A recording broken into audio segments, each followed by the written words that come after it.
All right, I think we can start. Welcome everyone to our session of today. Before we start, my name is Josephine Amisi, all the way from Malawi.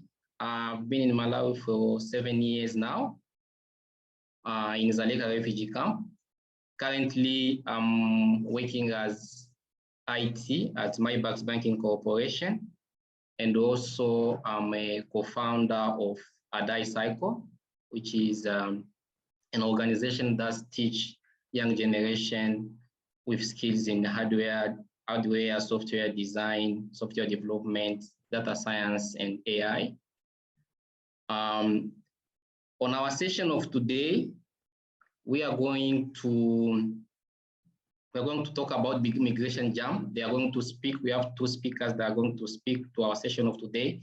The Migration Jam is a storytelling platform to inspire and empower the community worldwide. And we have Amal Jibril, who is a founder of Migration Jam. And we also have Suha, who is the co-founder of Migration Jam. Welcome, and the floor is yours. Thank you. Thank you. Thanks for the introduction, and thanks for having us today here in this session. My name is Suha Nabhan. I am from Syria and I'm in Istanbul. I'm co-founder of Migration Jam. And unfortunately, Amal is trying to join as well, but she faced some technical issues with the links, which we're trying to solve. But I'm gonna start I'm going to start in a second, and then if Amal joins us, she can proceed with the conversation. I'm really happy to be part of this summit, and I'm grateful for the opportunity and for the team who organized it.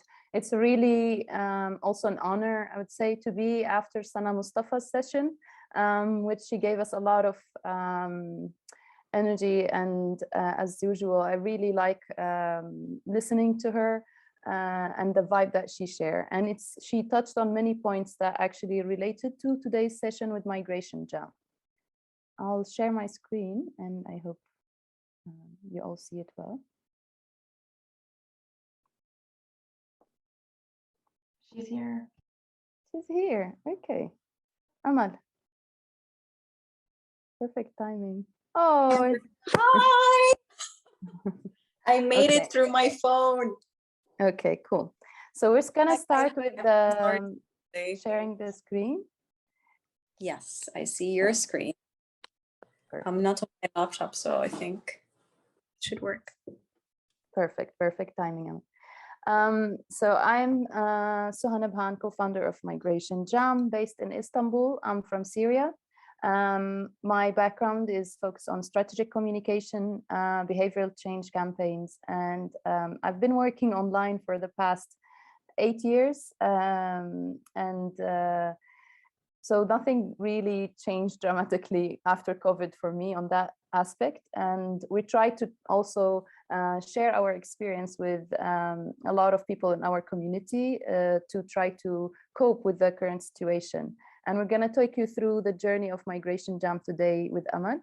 Welcome. I'm happy that you made it on time. I don't know what was happening. The Zoom kept kicking me out. So hi, everyone. My name is Amal Jibril. I am originally from Somalia, born and raised in Saudi Arabia. I moved around a lot. So I was born basically a migrant, and I think I will die as a migrant as well. My professional experience is I worked with the UNHCR in refugee protection. I did awareness raising campaigns, behavioral change communication, storytelling, event organization, economic inclusion, community mobilization, and youth empowerment as well.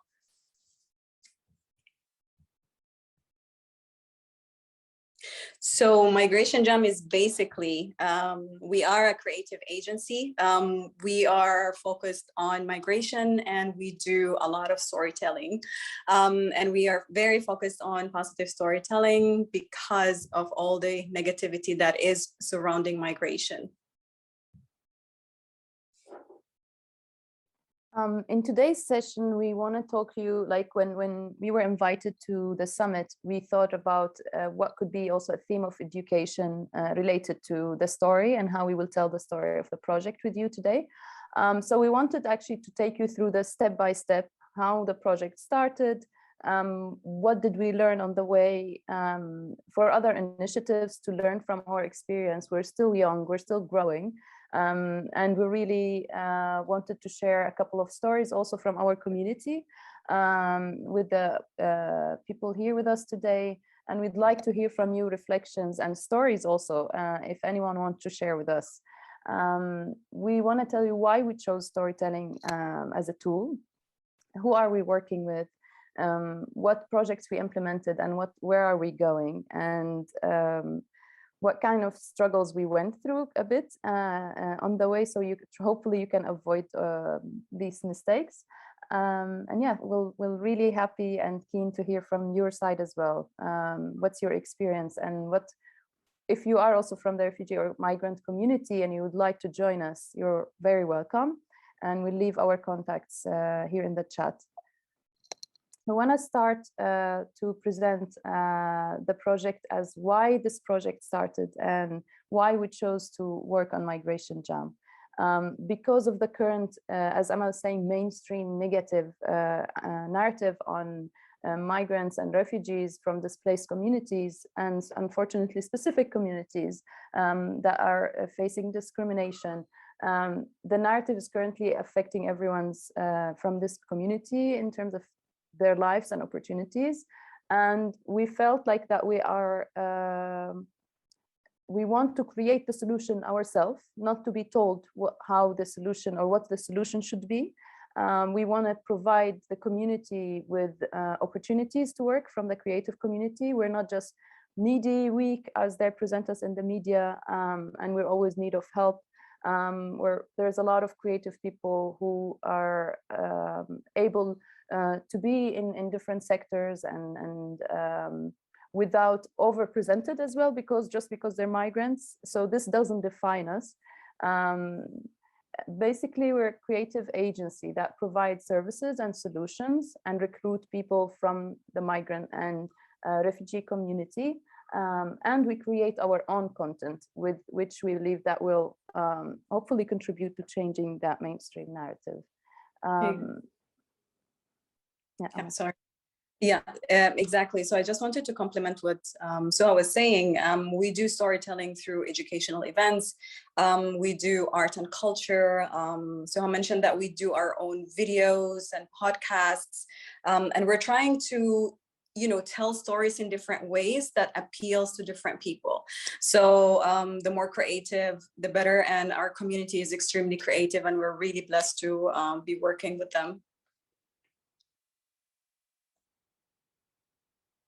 So why stories? Why storytelling? Because stories, they really influence the way we see ourselves, the way we perceive others. They impact our emotional well-being, physical well-being, our choices, opportunities, chances, relationships, everything that you could think of. It's governed by the stories that we hear about ourselves and that we tell about other people. I think Suha already mentioned that most of the media is really filled with a lot of negativity. And working with refugees firsthand, that was not what I saw on the ground. There was a lot of hope, there was a lot of empowerment, and there is a lot of talent that needs to be showcased as well. And these stories needs to be told. And the sad thing is, negative stories are, what is prominent because these sad stories and negative stories sell, and they, generate more money for the news, for the international organizations, and for the different parties that are, engaging in these type of stories. So Migration Jam started in 2019.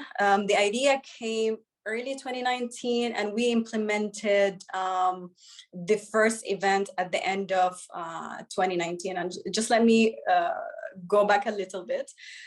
So early 2019, I was working with the Somali youth in the refugees in Ethiopia. And I was, responsible for an awareness raising campaign. I was supposed to tell them stories about the dangers of onward movement and why they shouldn't risk their life and all of these things, but they were more interested to hear stories about empowerment. They wanted to hear enlightening stories. And the more I started to tell them about, different refugees in different places doing really impeccable work, I would see their eyes lit and I would see them paying attention to what I was saying. So I was like, okay, there has to be something there. Migration, I decided to put together an event where we bring refugees, migrants, and locals who are working on interesting projects together on an event here in Istanbul.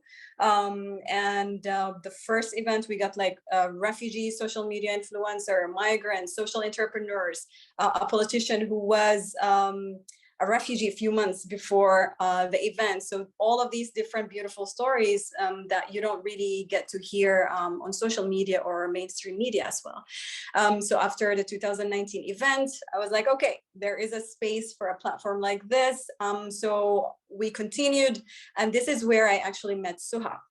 Suha, she was one of the speakers in the 2019 event. She was representing her project, Humans of Syria, and she was also representing an organization that she was working for at the time.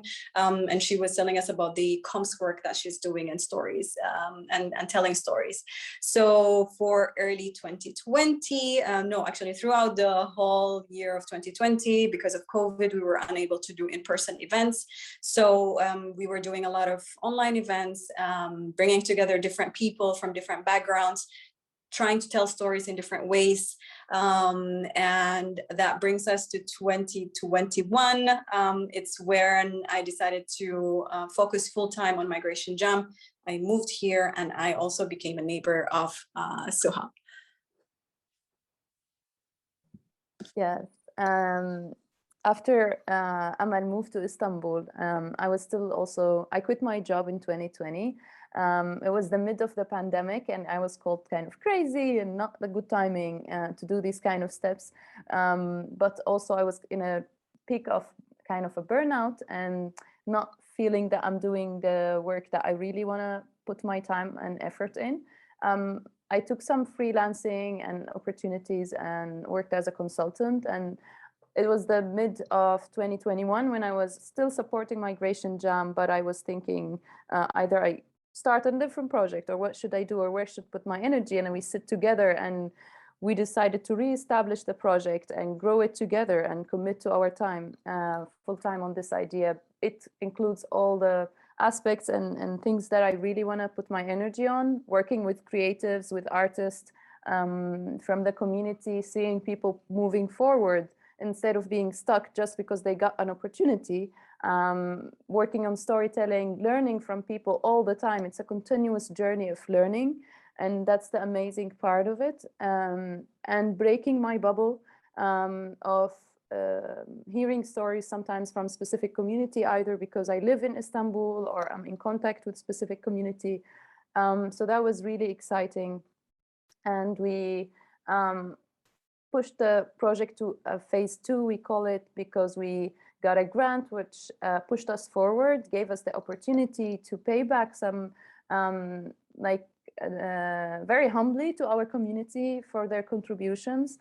But it was interesting and important to make us feel that it is moving forward, and there is a space for it. And in 2022, the community grew by that time, and restrictions were loosening up. So it was exciting to have the first live event again in 2022 in February, where we did our first movie screening event in the French Cultural Center in Istanbul, with 4 movies directed by award-winning Palestinians and Syrians directors for stories that were told about the community. We will talk about it in details in a bit.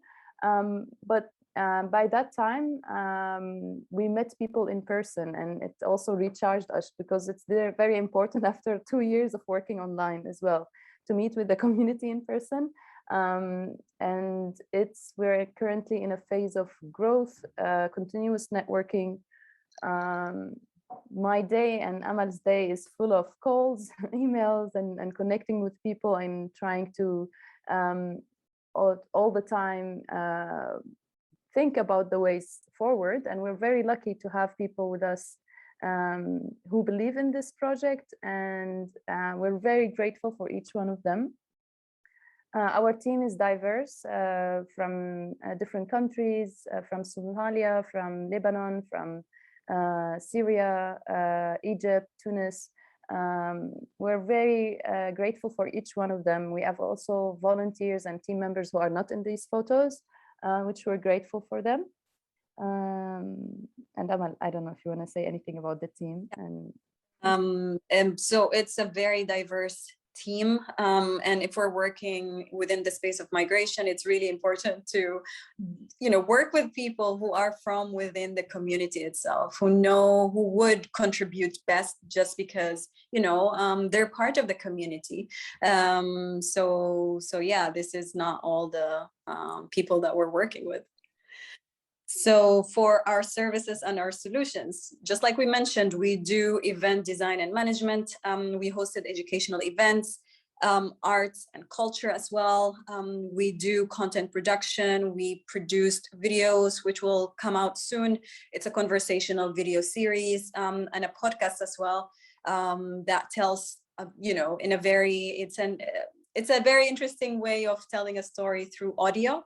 And I'm really excited for us to launch this podcast as well.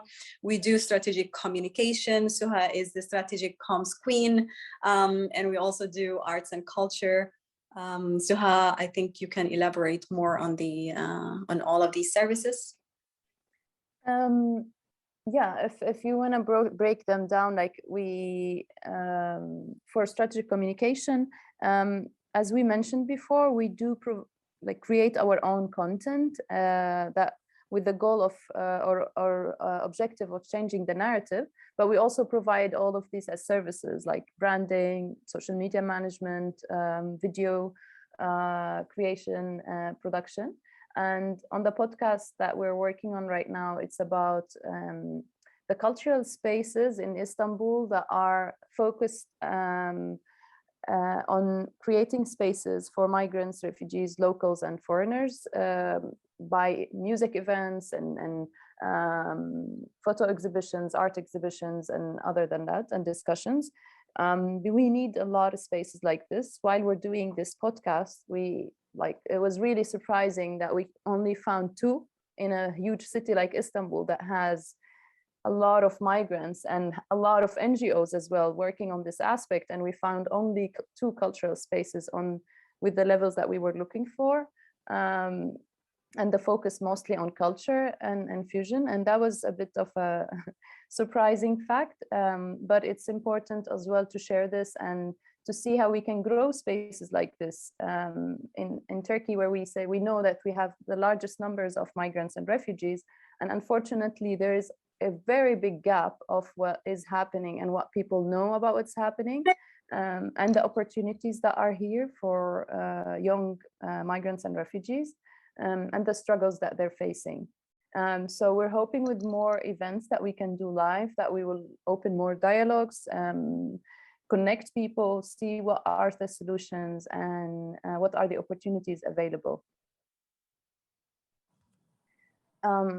Our collaborators and community partners are key to our learning experience. We learn from each one of them how they work on their stories, how they support the community.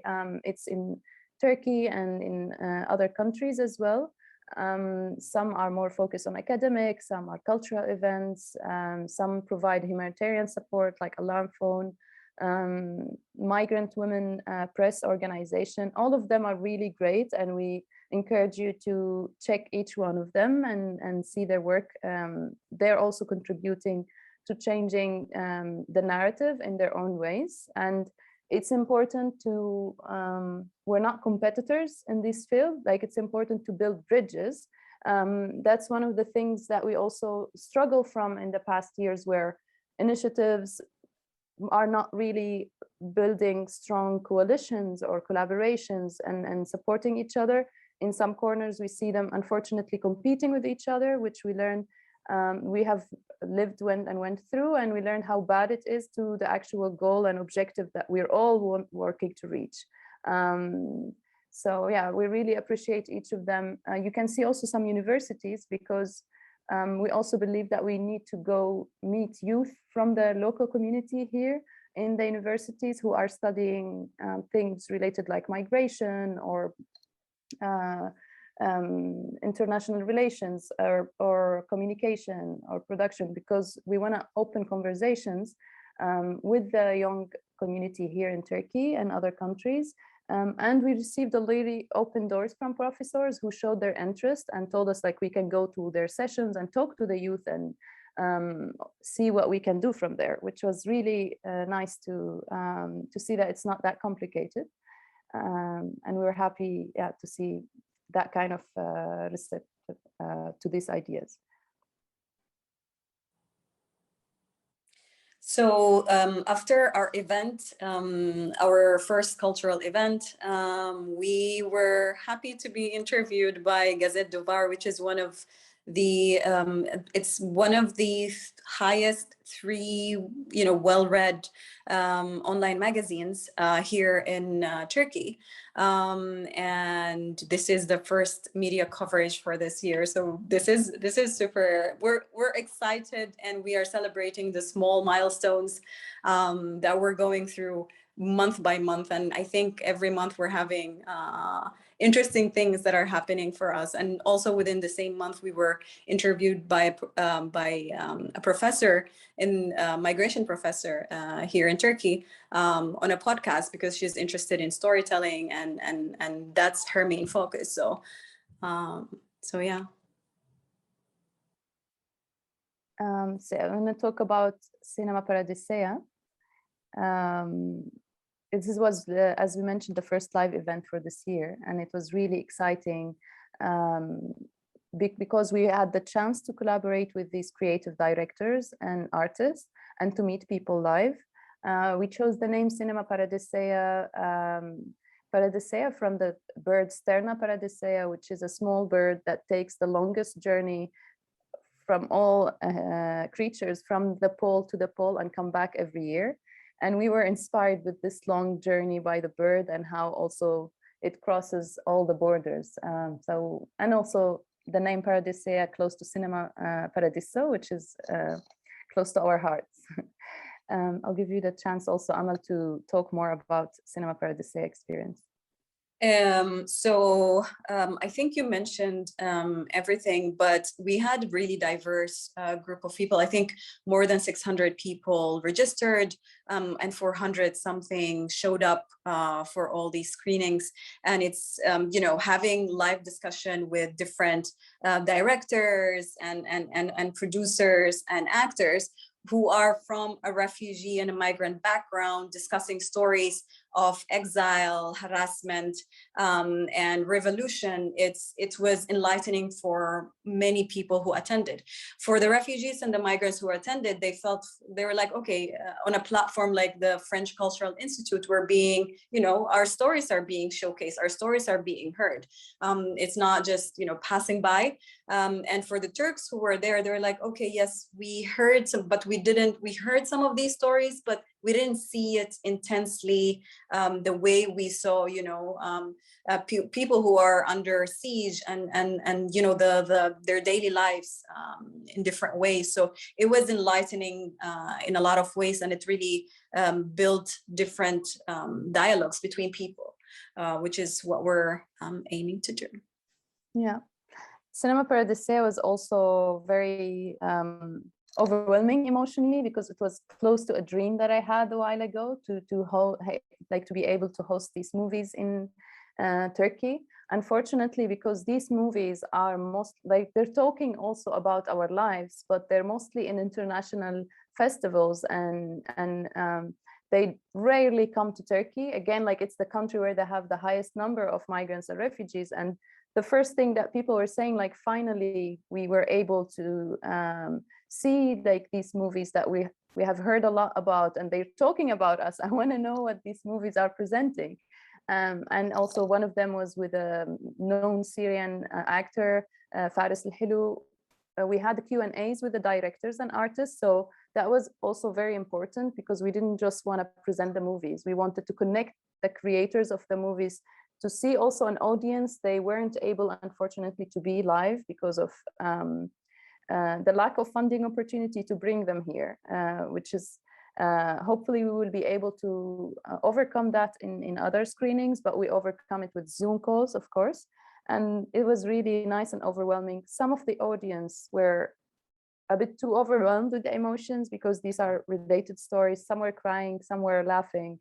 And we all were sharing our experience and questions with the directors, and the topics covering from migrant workers in Lebanon to the siege of Eastern Ghouta in Syria, to the exile of an actor in France, and he was from Syria, and to the women movement in Egypt and during 2013 and 14, and the unfortunate high level of harassment that women are facing in Egypt. That was very important to present also in this time in Turkey, where there is a huge and different stories coming to the locals as well. And many were surprised about stories of areas that like the siege in Eastern Ghouta and other areas where they didn't know the reality, which happened years ago. So the lack of information, unfortunately, or maybe the resources or the connections, and having different corners is unfortunate. And we see and hear that a lot these days with what's happening on the borders with Ukraine, how some people say sentences like, oh, like it's next to us. And we don't believe that this is something happening close to us. And they're saying something like this in Turkey, which is on the border of Syria. And I was like, you just take a second to realize what you're saying. Like 10 years of stories next to you and with you and around you in the community that unfortunately are not highlighted. I would like to share with you one of the videos so you can see the spirits. I hope the sound works. Let me know if it doesn't.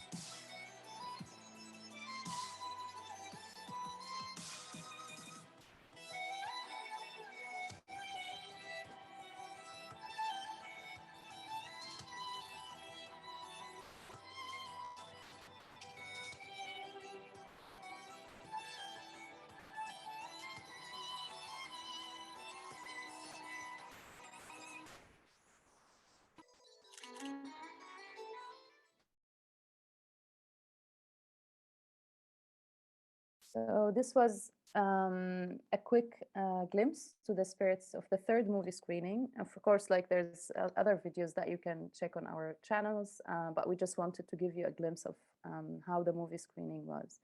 And moving to, oh, sorry. Going back to the presentation.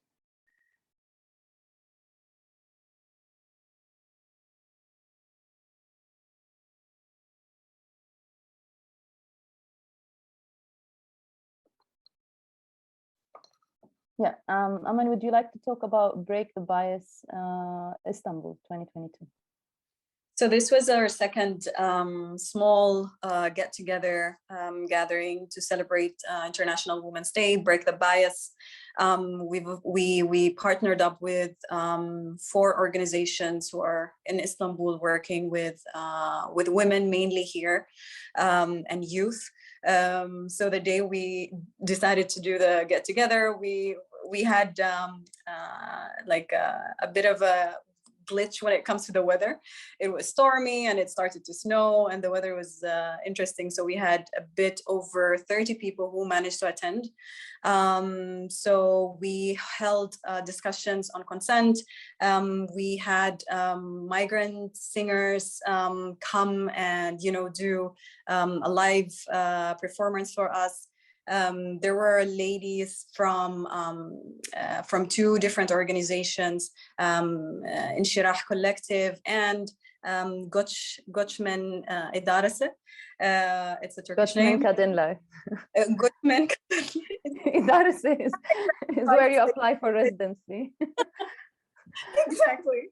So yeah, they do handwork. So they were presenting their work, and 3 of the women who were presenting their handwork were, they went live on stage, and they introduced themselves, their story, and they felt recognized. And this is one of the things that I actually really miss about in-person events. People feel connecting with people on an emotional level and seeing them feel celebrated for their milestones and projects and ventures. Yeah, and for this session, we talked a lot so far, and we're gonna give the people from the community the chance to present their projects. As in every event, we like also to try to bring voices from different corners. It was a quick take, so we reached out to 6 of the community members to do a quick introduction, to take you to a journey. We told them with the theme of education. Some of them might be with us in the audience today. I see Amaka, I think, is here. So yeah, we'll share with you the video, and we'll give the people, also the audience, the chance to share reflections before we move forward to the next parts.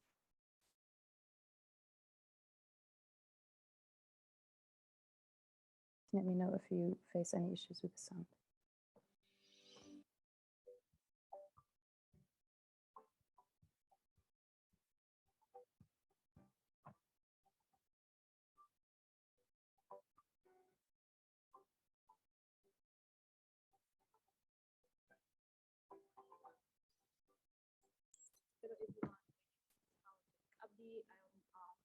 Refugee from Kenya.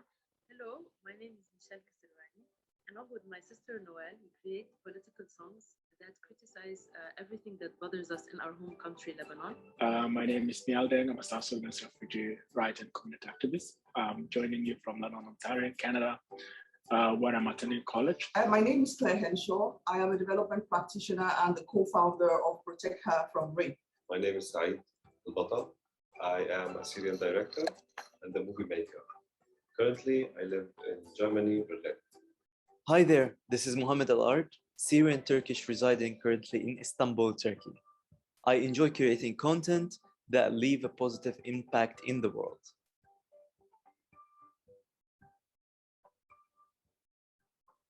Everybody thinks that why should you go to school as a girl? You should get married, you should take care of a family.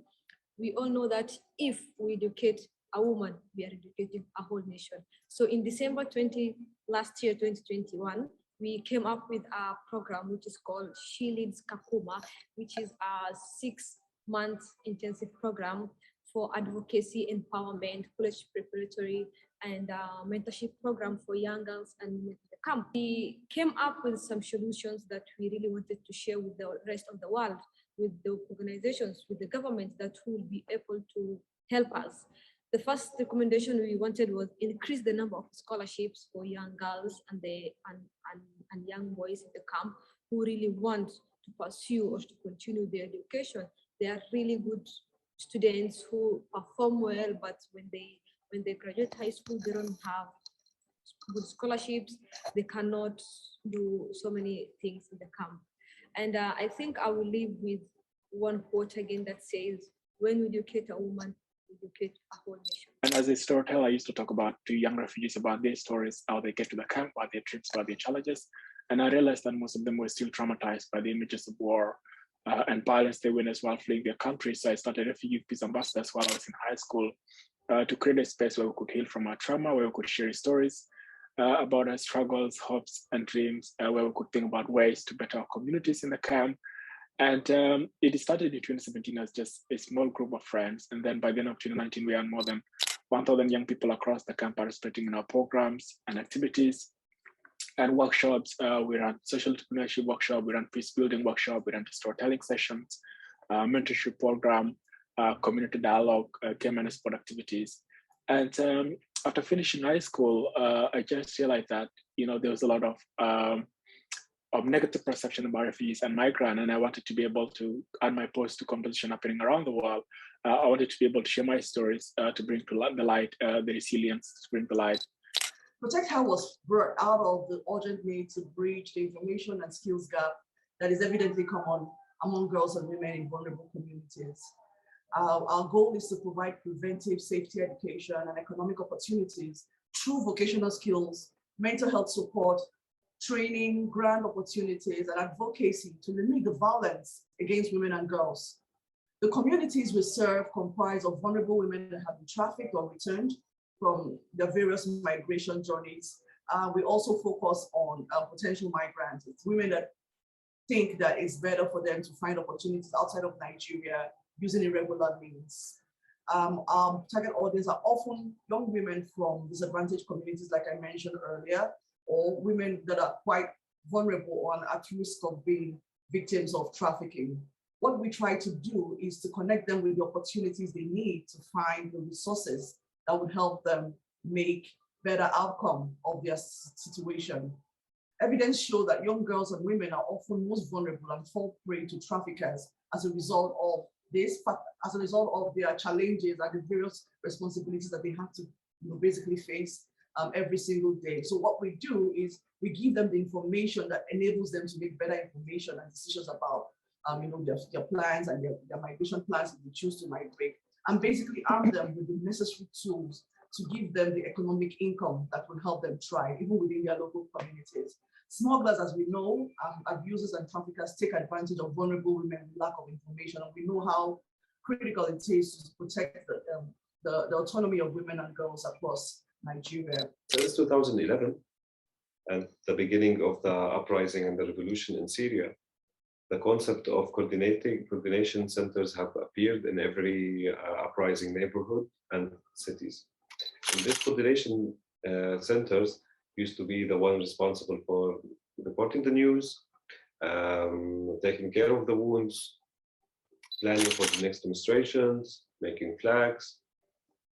On those coordination centers, we learned, we used to make small workshops where we share our skills. The one who know how to do editing, share the skill. The one who do film, share the skill. And since then, since 2011, we started a series of workshops of, basically I started giving workshops on photography and videography, and then later on news reporting, and then on artistic photography, and then on short movie making, producing, directing. And that continued until the end of 2015. Then I moved to Beirut, where I participated personally in multiple workshops. And then now I found myself again giving a workshop here in Germany to a group of youth on how to make video clips under the umbrella of hip hop. I'm a co-founder of a startup called Taghir, which translates into change. Through our project, we focus on uplifting the youth through programs and workshops that can inspire them to start something that can give back value to the community. We just have finished one of the programs that we have designed called Storytelling for Change. We teach the students the art of storytelling and the tools that can help them to start and create content for themselves that could spread positive story, that could leave a positive change in the world. We are seeing that social media has a big impact on changing ideas or even change some events that could write history. We want our alumni to be part of this change as we experience it. I personally believe education is an important need and basic essential for every human being. It is a step further for positive enlightenment. We started Taghir as we believe it is very important from us to be part of the change, to make the world better. And we want to inspire people to do the same. Therefore, we are educating the youth to be leaders for world of tomorrow. We're currently living in France, and we're working also on several other projects related to films, documentaries, music, and animation. And we really believe that depending on what we want to translate as an idea, we can adapt to a different tool. So we let art be really a very huge playground for us to see what works best for each idea. And while doing that, we've been doing that for around 10 years. And we learned a lot by really communicating through art forms that are different from usual ways of communicating, which can be like discussing, talking, or receiving ideas from different sources. So what we tried to do during those years, and what we're still learning and trying to do, is to actually be able to listen to what's happening around us and to translate it in a way or another in artistic forms. We use, let's say, music without words to express some stuff.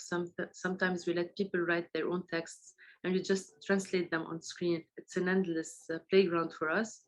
And we really learned a lot from it. And we're still learning and trying to produce more and more, even though we're not now based in Lebanon. We're trying to even take this as an advantage to talk about all the people who also had to leave their countries for a reason or another to live in another country. So we're trying to express this now. Thank you very much.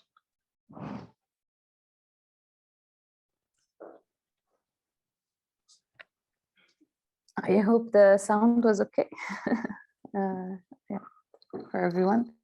And thanks for listening to these stories. And I would like to take a moment to thank every one of the people who shared these quick videos in a very short timeline. And if we have any in the audience, Amaka or someone else who would like to also take a minute to talk, you're more than welcome. I don't know if the admin can help with that. And if the internet in Nigeria actually help you, Amaka, you're welcome. So now or later you can let me know if you would like to join. Before we move forward, I want to quick check how is our energy and if anyone has any questions. We've been doing most of the talk so far.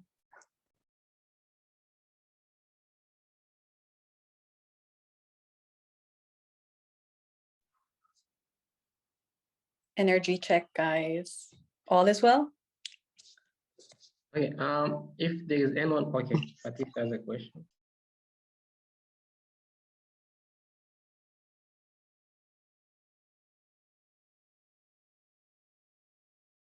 Sorry, did I hear we have a question, or was that Josephine? Yes, I think he was, there was a question from him, I think. Yeah, Patricia want to ask a question. You can go ahead. Thank you, Josephine. Hi, everyone. Thank you so much for this amazing presentation, what you guys are sharing. My question, I don't know if it's like a question, I just want to know, what are some of your findings? For example, the example that Amal gave when you were talking to the young people about empowering them, then you just saw the eye lit. So as you've been doing all this since 2019 and until now, what are those familiar things that you've noticed, that pattern that it's still there until now, that you think that it's going to help us here to hear it, and then it's going to help us to also be more aware of it, and just try, because for someone like me, I try to find ways to change, firstly, my surrounding myself before I bring into the neighbor. So it's very, I love storytelling, I love acting, I love drama. So what you guys are really doing, it's amazing. And the second question will be, how can individual join this wonderful MJ2 individual that also loves telling, love telling stories, whether it's through, you mentioned music, you mentioned storytelling. I really adore that. I really love, that's like my second bag. So really, those are what I really wanted to know. Thank you, Sahu and Alma. Oh, thank you, Patricia. Thank you a lot for this vibe. That's the best reply to how is our energy right now. I think we can get. Sounds so grateful. we will talk later in details, of course, how the community can support, but the easiest answer would say first to the question of how can you contribute is our doors are open. You can reach to us to any of the channels that you find on LinkedIn, on Instagram, on Facebook, and we will be there, or on our personal channels. And we are more than happy to hear your story or to have you as part of the team. That's what would be great, actually, especially with your vibes. And I'm really thankful for that. And I don't know, Amal, if you want to share a story. Yeah. Hello, everybody. Hello. Can you hear me? Yeah, this is Amaka from Nigeria, Lagos, Nigeria. To be honest, thank you. This is a noble cause, to be honest with us. Reaching people through storytelling is something that works far, far better than any other thing. People welcome such, young people especially welcome such situations. So I just want to say kudos to what you are doing. And on our path, we are committed to making sure that vulnerable women, young girls are being reached with information that can impact their lives positively. We are part of what you are doing because this is quite noble, and we are going to bring out any time you require us to bring to help make this a very splendid project, program so far. Thank you very much, everybody, for putting your heads together to see how we can impact the world with what we are doing. Thank you. Thank you, Amaka. And for everyone, Amaka is also a co-founder and part of the Protect Her organization that Claire was in the video.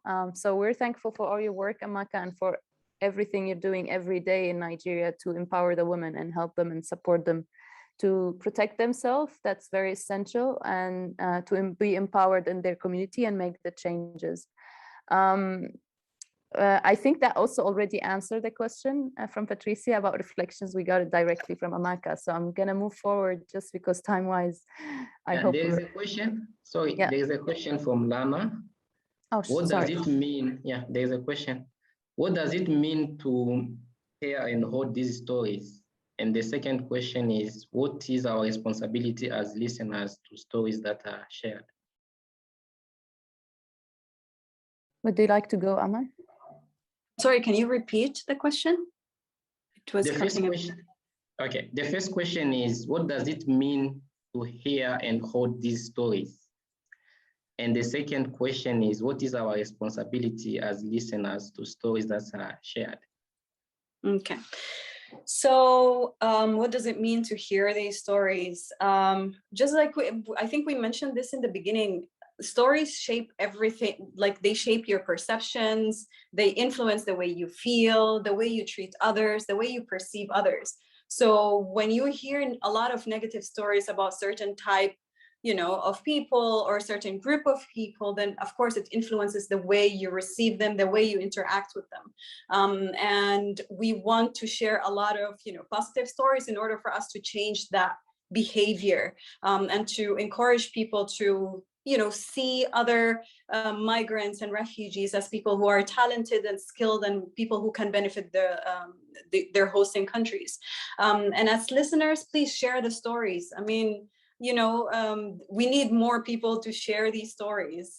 We're sharing a lot of negativities on social media, so let's just start sharing good stories and positive ones. So I hope I answered your question. Perfect. I'll just quickly move to, and please let us know, Josephine, also, I'm not sure how it ends, if it's in 9 minutes sharp, so we know we can quickly move in the next slides. So for now, like our current projects, we do have a couple of projects. Sorry, someone have a question as well. Yeah, hopefully the time will allow. So we'll move. We have a communication campaign currently with the video production, animated video production, branding. We're applying for a lot of bids, trying to hopefully get some support to implement some of the ideas that we have. One of them is Cinema Paradiseya 2 in another city, like in Ankara or other cities in Turkey or in France. We're also currently working on a project to do podcast, video production, in Arabic with the great migrants who started his own cryptocurrency journey, if you want to say, and he want to share this experience with the community, and so they can learn from it.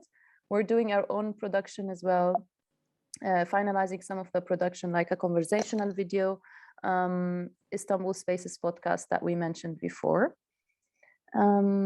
We're doing engagement with unis, working on a couple of collaborations and participating in different conferences and trainings. And one of the closest ones to our heart is being able to support migrant small businesses with our humble talents or experiences that we have in our team.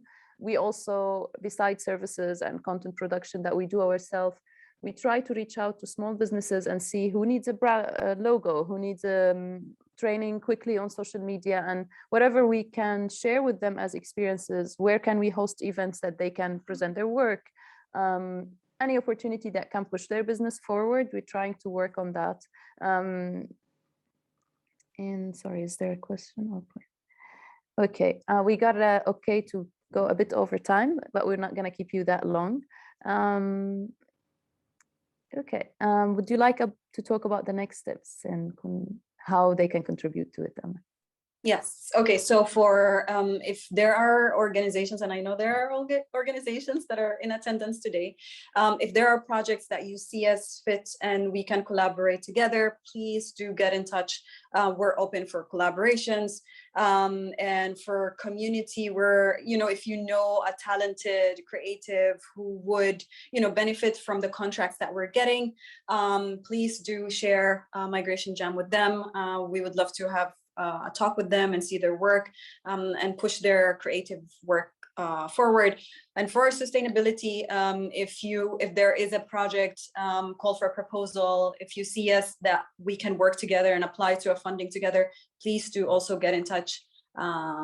So yeah, we're very excited to meet all of you today. Yeah. And they are the lessons. So we chose some tips that are actually we didn't want to talk today about. We already took you in the journey and how it's full of details, of course, and we're trying to summarize it in a way. We're both young and we're both keen to learn. And these are a bit of actually tips how to take care of yourself, because it's really exhausting as well to start a new initiative when also when you're building new bridges, when we are in a place new for us as well, in a community that we don't know and we're learning about. So we wanted to start by sharing simple tips, which most of us know, but it's really essential to have and find your work-life balance. You never have to underestimate this. It's very important to, especially for our work, there's no one to tell us it's end of your day. We decide when is the end of our day. And we need to learn how to control ourselves when we have a crazy idea, not to work at 11 p.m. on it or send messages at 3 a.m. when you have new ideas. But we do cross these boundaries, but we try to take care of ourselves as much as possible. Create a supportive, empowering, and diverse team. That's super essential because we need to break the bubbles that we're living in. We need to connect and hear ideas that we're not used to and sometimes maybe uncomfortable with, and the environment of the space is super essential. So in Migration Jam, we're trying to bring all the experiences of the team to create a new work structure. What are we all fed up with? We're fed up with the idea of the big boss or the hierarchical structure, having specific job that you only tell you from A to Z what you have to do and you're just an implementer. We are all young and youth, and there is a space for us to create the space culture and the culture of the organization or the company that we work in. And that's something we really spend a lot of time to discuss. Always encouraging feedback, that's very important, and being open to each other, being very transparent. There's nothing to hide in the company. Anyone is welcome to ask any question and learn about details that they like to learn about. Don't be afraid of going out of your comfort zone. That's essential for me. I was uncomfortable at the beginning. There were things that I was I don't know, I didn't find my balance in, or I didn't expect myself to be in spaces or talking to specific people, or expect to be interested in some corners. And it was really, and me and Amal are very different. That was really interesting as well, and very nice and encouraging to work with. Asking questions is very important. Don't be shy. No one knows everything, and ask for help. We're asking for help all the time. That's nothing wrong with that. And we're reaching to people who have more experience, who have tried things and have some solutions, learning and listening to their stories. That's also important. Networking, which is take half of our time or more, talking and listening and connecting with people. We attend events, we reach out to new people on LinkedIn, somewhere else, and we have conversations. And resting, I wanted to start with life-work balance and end with resting, because also it's very important that you remember to block serious time to rest, and to trigger your creativity, whether by conversations you have or going to nature, whatever trigger your creativity. Whenever you feel a bit down, it's the time to take time off, if we are able to do that. I know, of course, not all work environments are that easy, so I don't want to make it simplify it for people who couldn't, of course. So I'm gonna pause for now, and time for questions and reflections.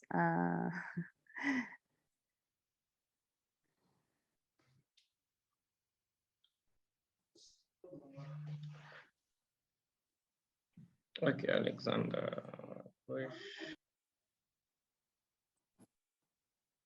Hi, everyone. Thank you both for this really powerful presentation. Really enjoyed hearing more directly from you. I've been following you for a few months, and it's been great to see your growth and all the amazing work you're doing. I'm Alex Tarzakan, and I'm the founder of the Meet a Refugee platform. So also have a similar vision in, empowering and lifting the voices of people who are displaced and on the move and changing their stories. One question I had is, when it comes to Instagram, usually, the people that tend to follow you, it is a platform, and so it tends to be like an echo chamber, and so you tend to attract people who have similar points of view, who have the same kind of values. And so, when it comes to migration, it is a very controversial and contested issue. And so my question is, how do you try and strive to maybe attract people who are on the other side of the political aisle, and get those people to really follow you and really change the narrative? Exactly. Thank you for your question. I'm following you and love the work that you're doing. So for that, okay, so we want to, okay, so our aim is not to, we're thinking big, but we want to start small. We're here in Turkey, so we are targeting the Turkish community. We started targeting the Turkish community this year. So basically in Feb, that's when we started to engage. We started to recruit Turkish volunteers. We reached out to universities. We're going to hold discussions with university students, record videos and podcasts, and try to get bigger from here, and then go, and expand to the outside world. When we held Cinema Paradise, and this is a discussion that me and Suha had, how can we really bring people who are on the opposite side of support of migration? How can we bring them to our events? How can we get them to have discussions with different people? The event that we had many people who were very supportive of migration, but in the next events we will try to target specifically and go to cities that are against migration, and we're slowly growing. We technically, we built our base last year and we are taking off now. Yes, we started in 2019, but it was, basically a side hustle. So yeah, we're gonna get there, and we do definitely need to jump on a call. Yes, welcome, Alexandra, and thanks for the question. It's nice to see you, and hopefully that we will continue to our conversation later. On this point as well, like there are different techniques that we try, like by creating different events and going to different places where people, that's why we chose to go to universities where we don't know what are the ideas are there actually, and we're not expecting that we know already what's the idea of the people we're talking to. We want to open the conversation. We don't want to impose an idea of what they think. So even in the event or in the movie screening, we're not really sure like where they stand in their position. And that was like the beautiful part of live events where, and with the space like cinema, where people are really sitting to hear and watch and engage with the stories. And yeah, so we want to go to different places with this networking, with these connections, and testing and maybe also triggering some sensitive questions. Like in the women's event, we specifically wanted to have conversation on consent because that's something that taken for granted as it's known and understood. And it was really nice to see youth sharing very different ideas, what consent means to them. And we all learned from each other and without any judgment. So that kind of structure gave a safe space and corners to have conversations.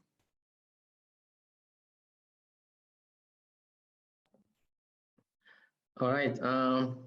Anyone with a question? Because time is not on our side, and if you have any question, please just raise your hand, and then we can give you a chance to speak.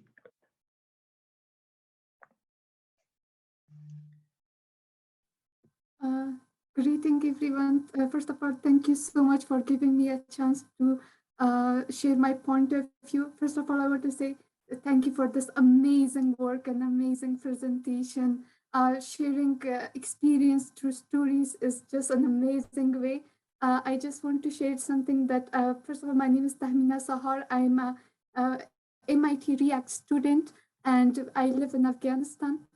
As you know, the current situation in Afghanistan, that women are not allowed to continue their education. So I was a computer science student and I was forced to leave my university, but MIT React gave me a chance to pursue my dreams. So I really grateful for them. Also, I really didn't know that there were vast communities of people that supporting refugees and people in war and conflict.